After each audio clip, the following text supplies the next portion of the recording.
það hefur heyrst að háskólasamfélagið hér á landi sé eitthvað að rumska hvað var þar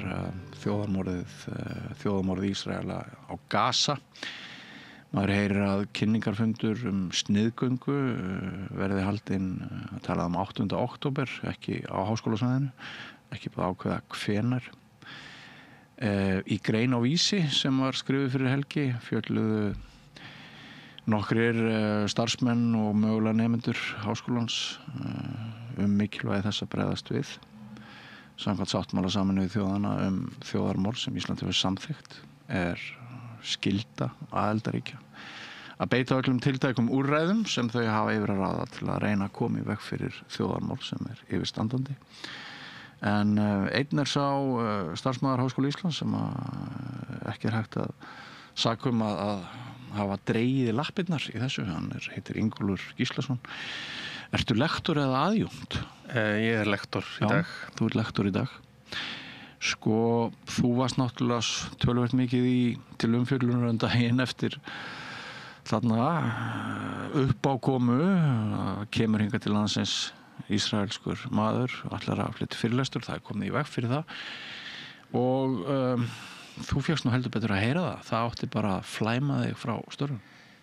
Já, ég veit ekki þú segir að það hafi verið komið í veg fyrir fundin en það var þannig að ég og kannski 15-20 aðrir þar af margir starfsmenn Háskóla Íslands og nemendur Háskóla Íslands mættum á þennan fund og í staðinn fyrir að leyfa honum eða láta hann bara einfaldlega ganga fyrir sig eins og hann hefði sjálfsagt viljað maðurinn Gil Epstein og stjórnandi fundarins Gylfi Söga þá reyndum við að fá manninn og eiginlega í gegnum Gylfa til þess að ræða hvað hann væri eiginlega að gera og hver skoðun hans væri á þjóðarmorðinu.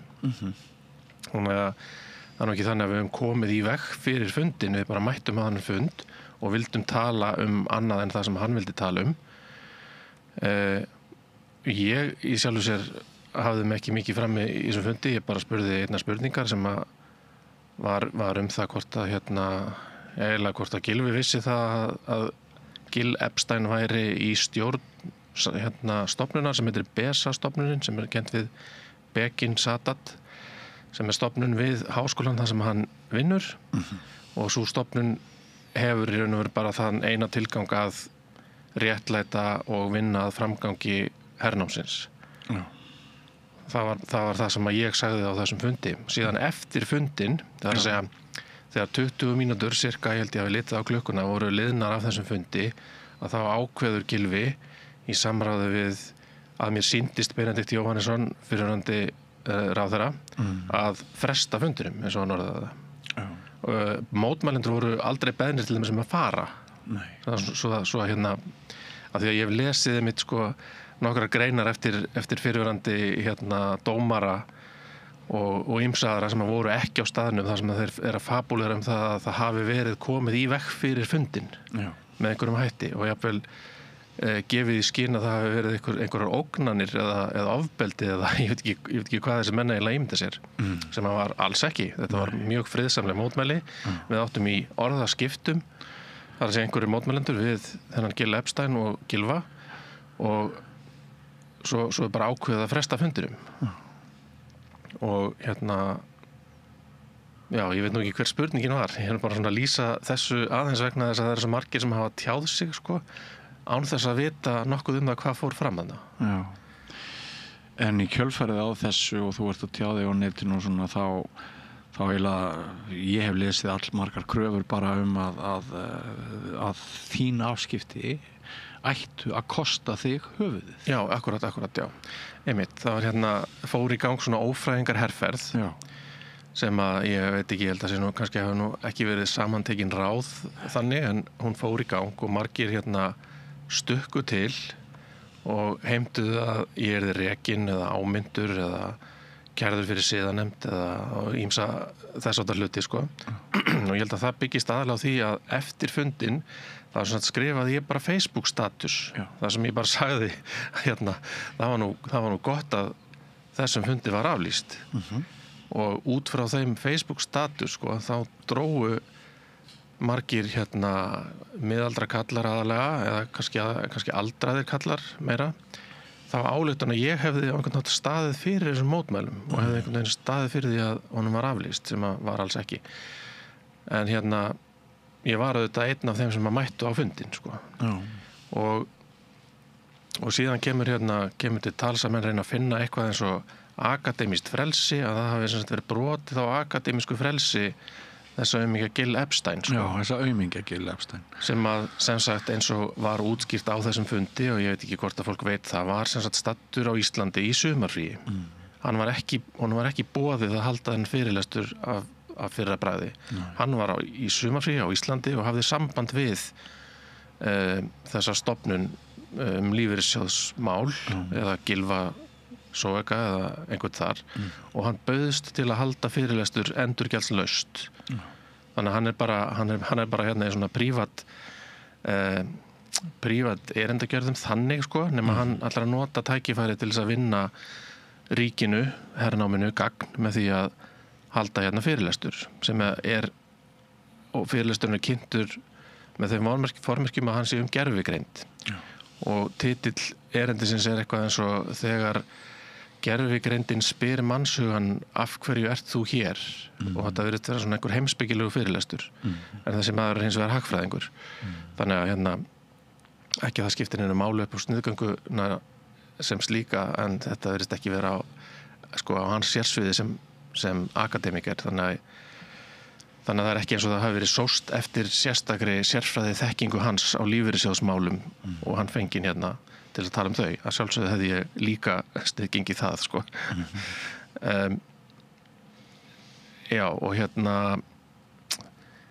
nú er ég aftur búin að hvernig að vera undir þessu álagi þegar fram kemur þegar koma opinberar kröfur að það verða að reka þig já, það er auðvitað mjög óþægilegt og það er einmitt hluti af akademísku frelsi í grunnhugmyndunum akademískt frelsi er að fræðimenn eigi að hafa frið fyrir stjórnvöldum og hagsmunaaðilum til þess að rannsaka og kenna án afskipta sem sagt ég eða aðrir akademískir starfsmenn eigi ekki að þurfa að hafa áhyggjur af því að ég sé að rannsaka eða kenna eitthvað sem að stjórnvöld eða aðrir hagsmunaaðilar eins og til dæmis einkafyrirtæki getur haft vanþóknun á það er svona grunnhugmyndin sko og þarna auðvitað byrjar að verða til einhver þrýstingur á það að mér sé sem sagt refsað á þann hátt að þetta komi niður á mínu starfi og það er gert með þeim hætti að mín akademiska hæfni er dregin í efa þar sé að það koma fram menn sem að finna hjá sér einhverja þörf til að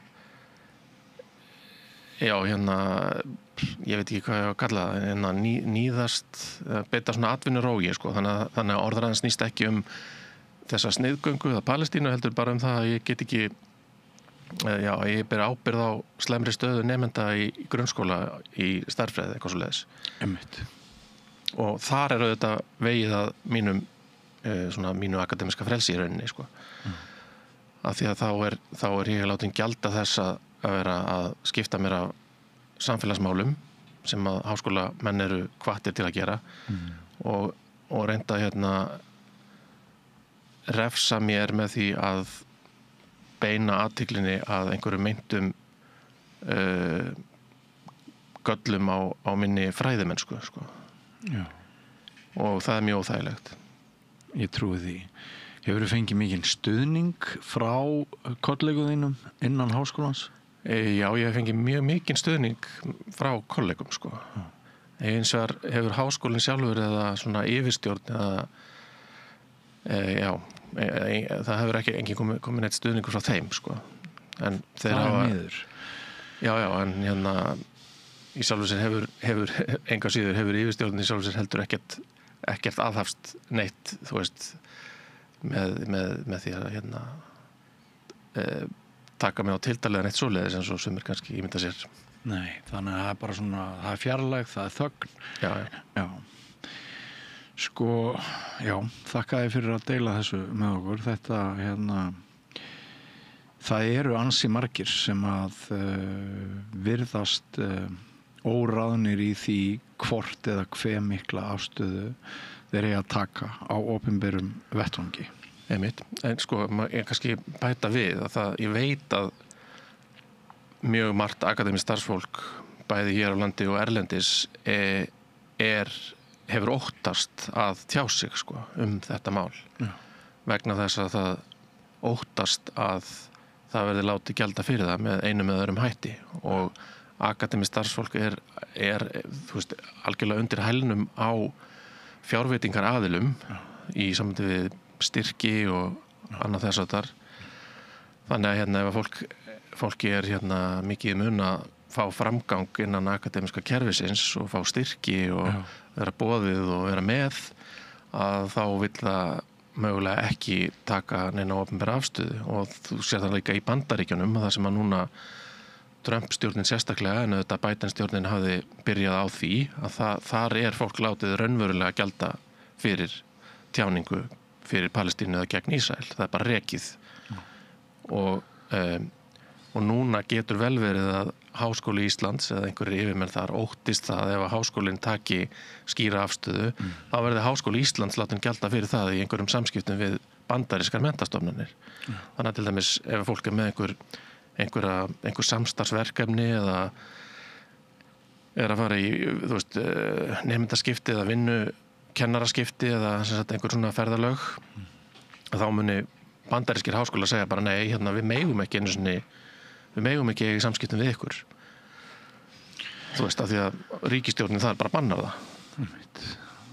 Þannig að svo mótsagnakennda staða er uppi að þeir sem vilja beita sér gegn því að hætt verði að drepa saklaus börn, konur og annað saklaust fólk í einhverjum heildarleik, þeir geta átt von á því að þeirra eigin bjargir verði skertar. Já, algjörlega.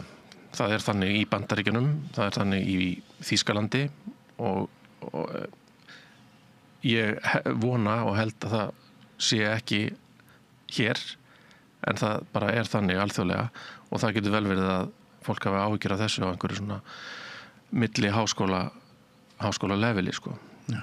Og ég kannski bæta aðeins við sniðgönguna sko, akademíska sniðgöngu. Já. Að ein af ástæðunum fyrir því að akademísk sniðganga er rétt er að Palestínumenn hafa kallað eftir henni. Það er alþjóðleg hreyfing sem er auðvitað BDS sem er alþjóðlega sniðgönguhreyfingin en sérstaklega sá hluti sem fjallar akademíska sniðgöngu hún er frá 2004, hún er 20 ára og rúmlega 20 ára gömul og það er sniðgöngu ákall frá palestínskum stofnunum háskólamönnum, háskólanemum sem var ítrekað haustið 2023 þannig að allir 15 palestínskir háskólar sem eru til lýstu því yfir að það ætti sérstaklega að herða á sniðgöngunni og öll nemendafélög í öllum þessum háskólum, palestínskum háskólum það var líka kallað eftir henni þannig að ég bara nefna þetta því að fólk hugsar oft sko, já, akkur eru að taka Ísrael sérstaklega fyrir, er ekki háskólar í mörgum öðrum löndum sem að taka þátt í raun og veru óhæfuverkum og stríði en munurinn er sá að þarna er algjörlega skýrt ákall frá þeim sjálfum sko, að gera þetta. Já. Ég vildi bara segja þetta og mér langar enda líka aðeins til þess að nefna Gil Epstein sko, og sniðgönguna. Að sniðgöngu ákallið almennt er mjög vægt, þar að segja reglurnar frá palestínsku sniðgöngu samtökunum eru þannig að það beri fyrst og fremst að sniðganga stofnanir og stofnanalegt samstarf af öllu tagi en ekki einstaka ísraelska fræðimenn. Nei. Þetta er ólíkt því sem var í sniðgöngunni gegn Suður Afríku og þetta er mun vægara en það er eins vegar og þess vegna gætu sumir kannski hugsað já og akkur var þá verið að níðast á Gil Epstein, hann er bara einstaklingur sko en inn í reglunum er eins vegar eða leiðbeiningunum frá sniðgöngurhefinningunni er samt sem áður gert ráð fyrir að menn sem að gegna svona veiga miklum embættum eins og að vera deildarforsetar eins og Gil Epstein var eða að þeir eru sérstaklega tengdir við Ísraelska ríkið og hafa sérstaklega tjáð sig sem stuðningsmenn hernaðarins og þá sé að sjálfsögðu hægt að sniðganga þá einstaklinga og þetta hefur Gil Epstein svo sannarlega gert því hann var deildarforseti, hann í stjórn þessarar BESA-stofnunar sem að gaf út skýrslu bara núna í júlí og skýrslan gengur út á það að sýna fram á að Ísrael sé einmitt ekki að fremja þjóðarmorð. Þannig að, þú veist, og fyrir utan það þá sem sagt fundu við 2 samfélagsmiðla pósta á LinkedIn frá Gil Epstein þar sem hann sérstaklega hvetur sína nemendur sem hermenn áfram í hernaðinum. Og skólinn sem hann vinnur við, Bar Ilan háskóli, alveg sérstakur þáttakandi í hernáminu vegna þess að til dæmis þá setti þessi háskóli á stofn útibú 1982 á hernumdu landi, þar að segja landi sem var hernum í 1967 og öll viðvera Ísraels á því landi hefur verið úrskurðuð ólögleg af alþjóðadómstólnum í júlí 2024. Þetta útibú fékk síðan sjálfstæði árið 2005 eða 2006 eitthvað svoleiðis og heitir núna Ariel háskóli og á ólöglegu landi og stríðsglæpur í sjálfu sér, bara hann sé til samkvæmt úrskurði alþjóðadómstólsins. Og fyrir utan það þá fá nemendur sem sagt þeir geta valið að fá einhverjina staðist í 2 námskeiðum að eigin vali og minnkaðar kröfur námsframvindu og fjárhagslegan stuðning og sálrænan stuðning og nú ég að tala sem sagt þetta tilboð gildir fyrir þá sem að fara í herferðina, í þjóðarmorðið sjálft sko. Hvað þetta að segja? Þannig að sko það að halda þetta sé bara einhver ísraelskur fræðimaður við einhvern ísraelskan háskóla sem sé einhvern veginn ótengdur þessu þjóðarmorði, það bara algjör vitleysa. Það nefnilega það. Ég skrifaði einu sinni bók spillingu og spilling og þöggun náttúrulega, þetta eru systur og ég ræddi við fólk sem að hafði skrifað 1 status á Facebook af því þú nefndir það áðan og bara allt breyttist innan vinnustæðarins hjá yfirmanni, það var hjá opinberri stofnun, ríkisstofnun. Ég heyrði í starfsmanni í ráðuneyti sem var að hætta störfum eftir langt starf þar, ekki alls fyrir löngu. Hann sagði, loksins get ég frjáls tjáð mig á þess að vera hræddur að vera rekinn. Ég var með svona líkingu í bókinu sjónpípu. Þetta var svona kafbátar væri svona með sjónpípuna uppi að mappa skoðanir og fylgjast með og við veitum náttúrulega að ef við förum einhverja áratugi aftur í tíman, einu sinni var hér stjórnmálaflokkur sem að einmitt mappaði stjórnmálaskoðanir inn á vinnustöðu. Það var Sjálfstæðisflokkurinn og því var haldið til að haga bara í öllum meðalstórum og stærri fyrirtækjum hvaða pólitísku skoðanir hafðir. Ég nefni þetta til sögunar vegna þess að það maður finnur það alveg að hér í rauninni meiri stuðningur við málstað Palestínumanna heldur en fólk þorir að láta í ljósi og þar stuðningur Bandaríkjamanna við þetta þjóðarmorð sennilega úrslita breyta. Það gæti alveg verið, já. Er það ekki? Mér finnst það líklegt. Já.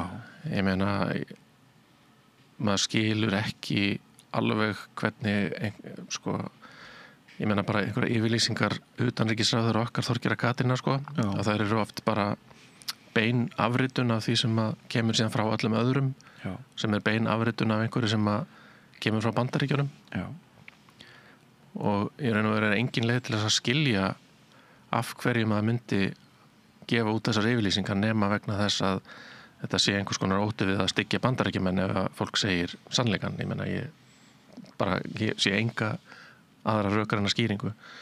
Hvað finnst þér að fulltrúi Íslands þegar Netanyahu, þegar margir fulltrúar stóðu upp og geng út.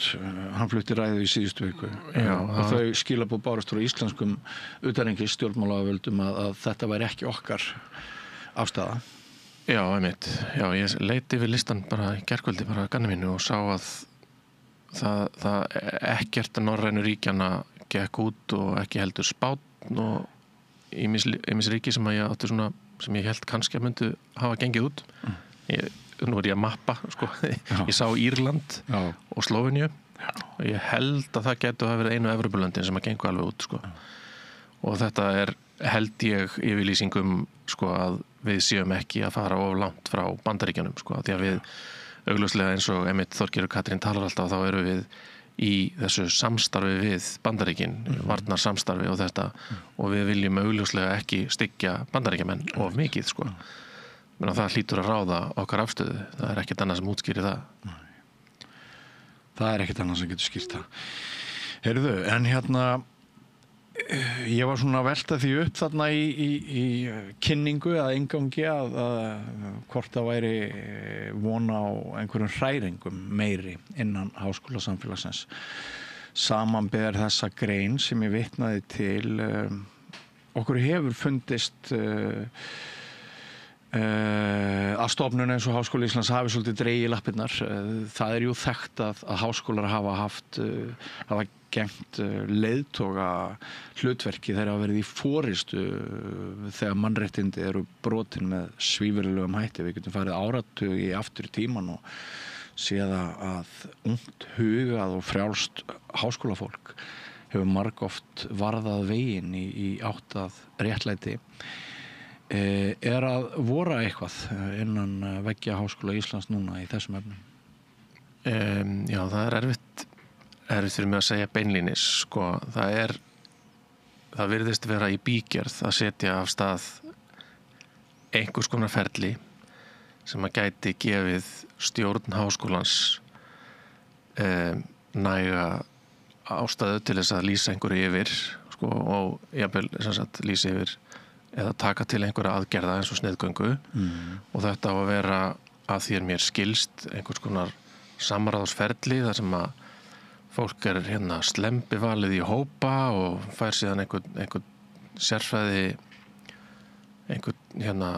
sérfræði input málið og þetta á einhvern veginn að fara vera einhver sérstakur fundur eða einhver hópar sem að gera þetta sem að gefa síðan eitthvað til háskólaráðs eða rektors eða háskólafundar og svo háskólaráðs og svo rektors. Þessi uppbygging háskólans dálítið svona flókin, ég átta mig nú ekki einu svona alveg nákvæmlega á þessu og þetta einhver svona lýðræðisleg tilraun sem kannski góðra gjalda verð, sko. Ég held að þetta sé vegna þess að rektor í raun og veru lítur svo að hann hafi ekki augljóslega nægan stuðning háskóla samfélagsins til þess að taka einhver ákvörðun. Þannig að hann vil hafa þetta, sko, bak við sig. En það auðvitað fróðlegt að bera þetta saman við viðbröðun við innrás Rússlands í Úkraínu, þar sem að Háskóli Íslands lýsti því yfir nú man ég ekki dagsetninguna en það var svona, mér langar að segja viku eða tveimur eftir innrásina þá var Háskóli Íslands búinn að gefa út opinbera yfirlýsingu að setja allt samstarf við rússneska fræðimenn og rússneska stofnanir á ís eins og það var orðað og þessi yfirlýsing á netinu, sko. Og nánast engar athugasemdir við þá afstöðu. Það voru engar athugasemdir gerðar við það og allir sammála og klappað á klárt og ég man ekki eftir því að þessir riddarar akademíska frelsisins hafi sagt neitt þetta. Nei. Engar greinar, ekki neitt. Og ég hef heyrt þá skýringu frá yfirvöldum Háskóla Íslands að þetta hafi verið hægt vegna þess að Háskóli Íslands hluti af einhverjum samtökum evrópskra háskóla og ákvörðun þetta var tekin í raun og veru á þeim vettvangi sem að síðan kemur niður til Háskóla Íslands eins og annarra háskóla. Mætti þá ekki það sama eiga við núna? Eða? Já, þetta getur það verið en væntanlega ráða þýskir og breskir háskólar miklu í þessu, ímynda ég mér, ég veit það svo mikið nákvæmlega, þetta bara svona eitthvað sem að ég hugsa hljóta eiga við og þeir munu aldrei nokkuð tíman samþykja sniðgöngu eða nokkuð nátt neina krítík á Ísrael sko. Þetta breytir að sjálfsögðu ekki eðli málsins. Rökin fyrir því að sniðganga Ísrael eru ennþá sterkari heldur en rökin fyrir því að sniðganga Rússland. Það hverju manni algjörlega augljóst. Þannig að ef það var ástæða til þess að sniðganga Rússland, þá var ástæða til þess að sniðganga Ísrael og langt umfram sko. Þannig að Ertu þá að vísa til hernaðarins að hann sé enn ógeðfeldari hjá Ísraelsmönnum? Já, ég held að það getur bara flett því, hvers sem flett því upp að mannfall barna og óbreyttara borgara miklu hærra í Palestínu á Gaza heldur en nokkuð tíman í Úkraínu sko. Fyrir utan allt annað samhengi sem að skiptir máli þannig að kannski og langt að ræða það sko, en það að minnsta kosti vel umfram það sem á við Rússland og kannski taka fram að sniðgangan gegn rússnesku fræðimönnum í raun og veru orðið þannig að hún gengur lengra heldur en það sem að Palestínumenn hafa beðið sko, af því að hún alveg gegn samstarfi við rússneska fræðimenn þó að hérna það sé gerð það megi gera undantekningu fyrir rússneskt fræðafólk sem á móti stjórnvöldum sko. Þetta er ekki einfalt. Geturðu giskað á svona hvernig hugur háskólafólks í þessu máli? Þetta 50-50? Þetta 70-30? Já, ég þori nú ekki að gefa tölur sko, en ég held að málstaður Palestínumanna hafi stóran meirihluta. Það getur verið 70-80%, ég veit það ekki. Veldur það eitthvað á deildum? Það getur vel verið að það sé ólíkt milli deilda sko. Það hafa allar deildir menntavísindasviðs samþykkt sniðgöngu yfirlýsingu og að minnsta kosti ein önnur deild, ég held deild heitir það erlendra mála og bókmennta, ég maður það ekki alveg. En þú ert á menntavísindasviði? Ég á menntavísindasviði og mín deild, faggreina-deild, hefur samþykkt sniðgöngu yfirlýsingu. Það var gert sko vorið 2024, það var langt síðan. En ég held bara eins og ég var að tala áðan sko, að almennt þá háskólafólk mjög svona tregt til þess að taka afstöðu í pólitískum málum vegna þess að það leggur mjög vel við höggið og hrættum að það verði ráðist á það og það alltaf einhver hugmyndum að fræðimenn eigi að vera hlutlausir og einhver krafa það að allar raddir fá að heyrast og það svona ýmislegt sem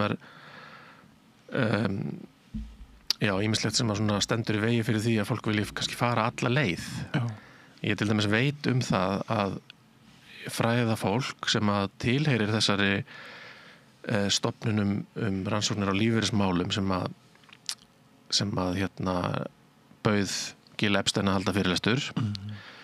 Það var ýmislegt fólk þar inni sem var á móti því að hann héldi fyrirlesturinn og lét vita af því og mætti ekki í sinni persónulegu sniðgöngu. Þannig að það tók afstöðu með því að segja við þá sem að héldu fyrirlesturinn að það ætti ekki að gera það og það myndi ekki mæta og það mætti ekki, en því finnst samt of langt gengið að sko að hafa þessi mótmæli sem að leiddu til þess að Gylfi frestaði fundinum. Þannig að það hefur að minnsta kosti einn eða tveir sem ég veit sko, sagt þetta tvennt sko. Ég var á móti þessu, ég mætti ekki, en mér finnst samt að það hafi verið gengið á langt með því að mæta þarna og vera með mótmæli. Þannig að það svona kurteisis hugmynd háskólamanna sko. Já, en svona ef maður spáir í skyldur, það kemur fram í grein starfsmannaháskólans sem ég vísaði til áðan fyrir helgi að það hafi kannski eitthvað breyst núna með því að Sameinuðu þjóðirnar hafa gefið út skýrslu rannsóknarnefndar þar sem fram kemur vafningalaust að það sé verið að fremja þjóðamorð. Akkurat. Það kemur fram að þetta eru markvissar árásir á börn, kerfisbundi kynferðislegt ofbeldi, víðtækar árásir á mennta- og menningarstofnanir og Ísraelar sýna engan vilja til að hætta þessu þjóðamorði og þessum viðbjóða öllum þrátt fyrir alþjóðlegar beiðnir þarum. Þetta verður verra og verra og við gerum minna og minna. Já, það er kannski hægt að segja það, ég veit það ekki. Já, þetta verður verra og verra, það er ljóst. Það er ótrúlegt að þetta getur alltaf orðið verra og þetta mun verða verra. Og já, ég meina að ég sveiflast í þessu dag frá degi en stundum finnst mann eins og að það sé einhver uppgjöf í gangi og fólk er bara búið að sjá það því það skiptir engu máli hvað það gert, það þýðir ekki neitt, það verður ekki neinu breytt vegna þess að Ísrael hefur stuðning Bandaríkjanna sem að ræður öllu í heiminum sem það vill ráða í krafti vopna yfirburða. En ég meina við höldum áfram og við reynum að beita þrýstingi á hvern þann hátt sem við getum og það sem að stendur í þessum í Genfarsáttmálanum sem er hluti af honum er þessi sáttmáli gegn og refsingar við þjóðarmorði að ríkjum beri að grípa til allra ráðstafana sem að séu raunhæfar og sé líklegt að hafa einhver áhrif það er orðað einhvern veginn þannig þannig að ríkinu ber að gera það sem það getur sem að gæti mögulega haft einhver áhrif til þess að koma í veg fyrir þjóðarmorð og það má kannski segja að Háskóli Íslands og þetta Háskólinn á Akureyri og fleiri íslenskir háskólar eru hluti af ríkinu þannig að við höfum kannski í því ljósi svona sérstakar skyldur sem ríkisháskóli og hérna þetta akademiska sniðgangan miðar að því að skapa einhvern þrýsting á Ísrael til dæmis að ísraelskt fræðafólk fara að taka ábyrgð á sinni samsekt og því hvernig það sjálft stuðlar að áframhaldandi hernámi og þjóðamorði og það myndi þá beita sín stjórnvöld einhverjum þrýstingi líka. Já.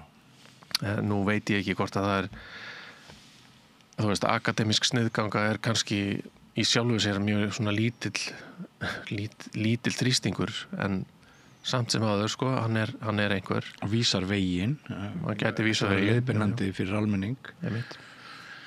Já, eigum við aðeins að ræða ég ætla nú ekki að stilla þér þannig upp í vegg að spyrja þig einhverja spurninga rektor Silju Báru Ómarsdóttur því það væri nú eiginlega ósanngjarnt en það kemur þarna fram í grein þessara starfsmanna fyrirnefndri að hún hafi talað skýrt mikilvægi þess að taka afstöðu gegn þjóðar- og menntamorði áður en hún var rektor í kosningabaráttunni.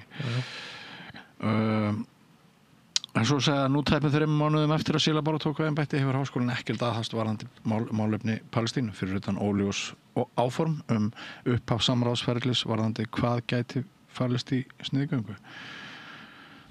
Já. Eins og ég segi þá held ég að rektor vilji hafa einhvern svona augljósan massa alls háskólans á bakvið sig Já. Af því að það væri mjög leiðilegt að ef að leiðilegt það gæti þetta kannski komið í höfuð á henni aftur eða háskólanum ef það reynist vera mikil andstaða í rauninni. Já. Og síonistar sem eru þeir sem að styðja hernám og yfirtöku Ísraels á Palestínu hafa þetta mikil ítök mjög víða og það eru þetta síonistar líka innan háskólans og þeir hafa öflugt bakland, þeir hafa Morgunblaðið á sínu bandi og stóran hluta af Sjálfstæðisflokknum og Miðflokknum líklega og þetta Bandaríkin og þeir geta beitt sér og við munum kannski eftir því að einu sinni ætlaði Reykjavíkurborg að fara að sniðganga viðskipti við ég held að hafi nú ekki verið Ísrael allt heldur ólöglegar ætlaði ekki að versla við við ólöglegar hvað segir maður landnema svo kallaða þess að fyrirtæki á hernumdu landi það var 2014 eða 15 minni mig og þetta var samþykkt í borgarráði sko en leið og það gerðist að þá lagðist sko áróðursmaskínan á Reykjavíkurborg og ritararnir þar höfðu ekki undan sko að taka við tölvupóstum og símtölum og í rauninni kvörtunum og hótunum frá Ísrael og bandamönnum Ísraels og svo bakkaði Reykjavíkurborg bara með þetta bara henni borgaryfirvöldum tókst ekki að standa í lapirnar sko, gegn þessu urðu fyrir svona bara hólskeflu af árásum og bréfum frá sendiherrum og ráðherrum og einhverjum lögfræðiálitum hérna innanlands sko, sem að sögðu að það mætti ekki sniðganga, það væri bannað þannig að ég held að, sko, að háskólayfirvöld og Silja Bára vilji ekki fá eitthvað svona backlash nema hún sé allavega búin að tryggja að það sé búið að sko augljós stór meiriluti fyrir þessu nú er ég bara svona að hugsa þetta hvernig hún að sjá þetta sko. Sko svona að lokum ég fylgdist þarna spenntur með atlögum gegn þeir árásum hvernig menn fóru þarna sumir aftur í tíman og reyna að gera þeir tortryggilegan bara út af þessari afstöðu í dag og mér fannst það viðurstyggilegt svo það sé sagt það kemur fyrir að þú ert svona bombarderaður á þinni eigin Facebook síðu og hérna þú kallaðir Hannes Hólmstein Gissurarson siðblindan aumingja í svari í síðustu viku ég held að ég standa alveg við það að hann siðblindur aumingi ég held að það viti það allir sko. Ég meina hann setur til dæmis, þetta svar við kommenti frá honum þar sem hann segir beint út að ég hafi brotið sko lög og stjórnarskrána og margt fleira sem auðvitað, ég veit ekki á ég að hringi lögfræðing, ég held að það sé bannað að saka fólk lögbrot nema það sé til einhver dómur fyrir því og ég hef ekki fengið svo mikið sem eina kæru í neinu kerfi, siðanefnd eða hvað þá dómstólum sko nokkuð tíman, ólíkt Hannesi því að Hannes margdæmdur hann hefur verið dæmdur bæði fyrir almennum dómstólum bæði á Íslandi fyrir ritstuld dæmdur í Hæstarétti þar og hann var dæmdur á Englandi fyrir meiðyrði og hann hefur verið dæmdur af siðanefnd Háskóla Íslands þannig að þú veist, hans ferill það er eiginlega alveg kostulegt sko að hann sé að nefna þetta sjálfur sko og hann hefur tekið sér stöðu með Ísrael og síunustum og styður þjóðarmorðið augljóslega og þjóðarmorð siðferðislega rangt þannig að